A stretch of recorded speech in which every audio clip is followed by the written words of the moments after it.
ভুলে যান সেই পুরনো দিনের গম্ভীর রাজনৈতিক বক্তৃতা আর কান্নাকাটির দিন।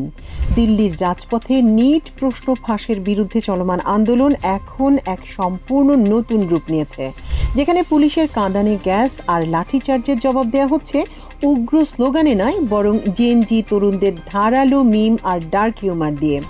যে ককরোচ জনতা পার্টি স্রেফ একটা ইন্টারনেট মিম হিসেবে শুরু হয়েছিল, তা আজ দিল্লির সিংহাসন কাঁপিয়ে দিচ্ছে। আজকের ভিডিওতে আমরা দেখব কিভাবে জেনজি তরুণরা মিমকে বানালো প্রতিবাদের প্রধান পরমাণু অস্ত্র।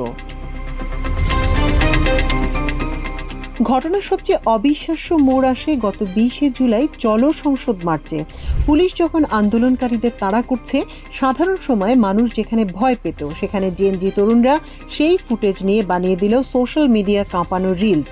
ব্যাকগ্রাউন্ডে জুড়ে দেয়া হলো বিখ্যাত মোবাইল গেম সাবওয়ে সার্ফার্সের মিউজিক। তরুণরা হাসতে হাসতে বলছে, পুলিশ আমাদের তাড়া করছে আর আমরা ইন্টারনেট মাতাচ্ছি। শুধু তাই নয়, রাজপথে নামার আগে বানাচ্ছে গেট রেডি উইথ মি বা GRWM ভিডিও।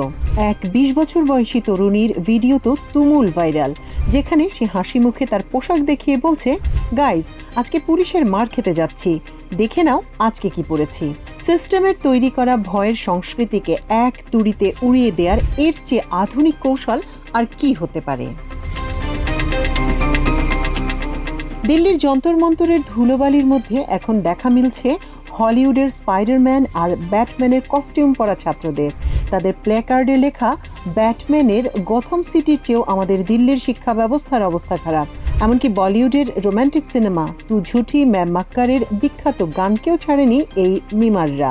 কেন্দ্রীয় শিক্ষামন্ত্রী ধর্মেন্দ্র প্রধান যখন লাখ লাখ শিক্ষার্থীর তীব্র আন্দোলনের মুখেও পদত্যাগ করতে অস্বীকৃতি জানাচ্ছেন, তখন মিমাররা তার সাথে ছবির রোমান্টিক বিরহের গান জুড়ে দিয়ে ট্রল করছে, कहने को तो है मेरा लेकिन मेरा सुनता नहीं।